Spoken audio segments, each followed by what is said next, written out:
Welcome to our channel. In today's video, we're diving into some of the most common and crucial interview questions and answers for the role of a product owner. Whether you're preparing for your first interview or looking to brush up on your skills, this guide will help you understand what interviewers are looking for and how to effectively communicate your experience and expertise. Let's get started. 1. What is the role of a product owner in Agile? The product owner is responsible for maximizing the value of the product by managing the product backlog. This involves prioritizing features, defining user stories, and ensuring the development team understands the requirements. The product owner acts as the primary liaison between stakeholders and the development team, ensuring the product meets business needs. 2. How do you prioritize product backlog items? I prioritize product backlog items based on factors like business value, customer needs, technical dependencies, and resource availability. I often use frameworks like Moscow must have, should have, could have, and won't have, or the Kano model to categorize and prioritize features effectively. 3. Can you explain a time when you had to say no to a stakeholder? In a previous project, a stakeholder requested a feature that wasn't aligned with the product's immediate goals. After evaluating the impact and discussing it with the team, I explained the reasoning to the stakeholder, showing how it would delay higher priority features. We agreed to revisit the feature in a future sprint. 4. How do you manage competing priorities from different stakeholders? I manage competing priorities by understanding the business value behind each request and aligning them with the product's overall vision. Regular communication with stakeholders is crucial, where I discuss trade-offs and negotiate priorities to ensure that the most valuable features are delivered first. 5. What techniques do you use to gather requirements from stakeholders? I use various techniques such as user interviews, surveys, workshops, and brainstorming sessions. I also review data analytics and customer feedback to identify pain points and opportunities for improvement. This helps in gathering comprehensive and actionable requirements. 6. How do you ensure that the development team understands the requirements? I ensure the team understands the requirements by writing clear and detailed user stories, acceptance criteria, and conducting regular refinement sessions. During sprint planning, I clarify any doubts and encourage open communication to align everyone's understanding. 7. Can you describe the difference between a product owner and a Scrum Master? The product owner is responsible for defining the product vision and prioritizing the backlog to deliver maximum value, while the Scrum Master focuses on facilitating the Scrum process, removing impediments, and ensuring the team follows Agile principles. The product owner deals with what and why, while the Scrum Master focuses on how. 8. How do you handle changes in requirements during a sprint? I try to minimize changes during a sprint to avoid disrupting the team's focus. However, if a change is critical, I assess its impact on the current sprint and backlog. If necessary, I'll communicate with the team and stakeholders to adjust priorities or move the change to the next sprint. 9. How do you measure the success of a product? I measure success through key performance indicators (KPIs) like user satisfaction, adoption rates, revenue growth, and feature usage. I also consider customer feedback and how well the product meets its business objectives. Regularly reviewing these metrics helps in assessing the product's performance. 10. How do you work with the development team to ensure timely delivery of features? I collaborate closely with the development team, providing clear priorities and removing obstacles. During sprint planning and daily stand-ups, I ensure the team has all the information they need and monitor progress to address any issues early on.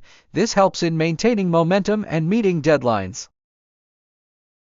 11. What is a minimum viable product MVP, and how do you decide what it includes? An MVP is the smallest version of a product that can be released to provide value to users and gather feedback. I decide what it includes by focusing on the core features that solve the primary problem for users, ensuring it aligns with the product's goals and vision while allowing room for iteration based on user feedback. 12. How do you manage the balance between new feature development and technical debt? Balancing new features and technical debt requires prioritization and collaboration with the development team. I regularly review the technical debt and weigh its impact against the value of new features. I allocate time in the sprint for addressing critical technical debt to maintain product quality and long-term sustainability. 13. Can you explain what a user story is and its key components?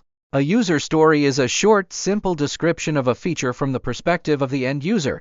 The key components of a user story include Title, a brief summary of the story. Description, what the user wants to achieve. Acceptance criteria, conditions that must be met for the story to be considered complete. Estimation, an estimate of the effort required to complete the story. 14. How do you handle a situation where the team cannot deliver a story by the end of the sprint?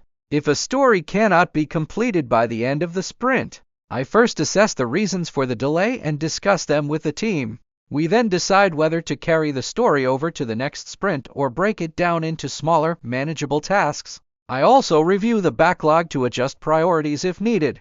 15. How do you ensure that the product aligns with the company's overall strategy? I ensure alignment by regularly communicating with key stakeholders, understanding the company's strategic goals, and translating them into the product vision and roadmap. I also use OKR's objectives and key results to track and align product outcomes with the broader business objectives. 16. How do you gather feedback from users, and how do you use it? I gather feedback through surveys, interviews, focus groups, and by analyzing usage data and customer support queries. I use this feedback to refine the product backlog, prioritize features, and iterate on existing functionalities to better meet user needs and improve overall satisfaction. 17. What tools do you use to manage the product backlog? I use tools like Jira, Trello, or Azure DevOps to manage the product backlog. These tools help in organizing user stories, prioritizing tasks, tracking progress, and collaborating with the team effectively.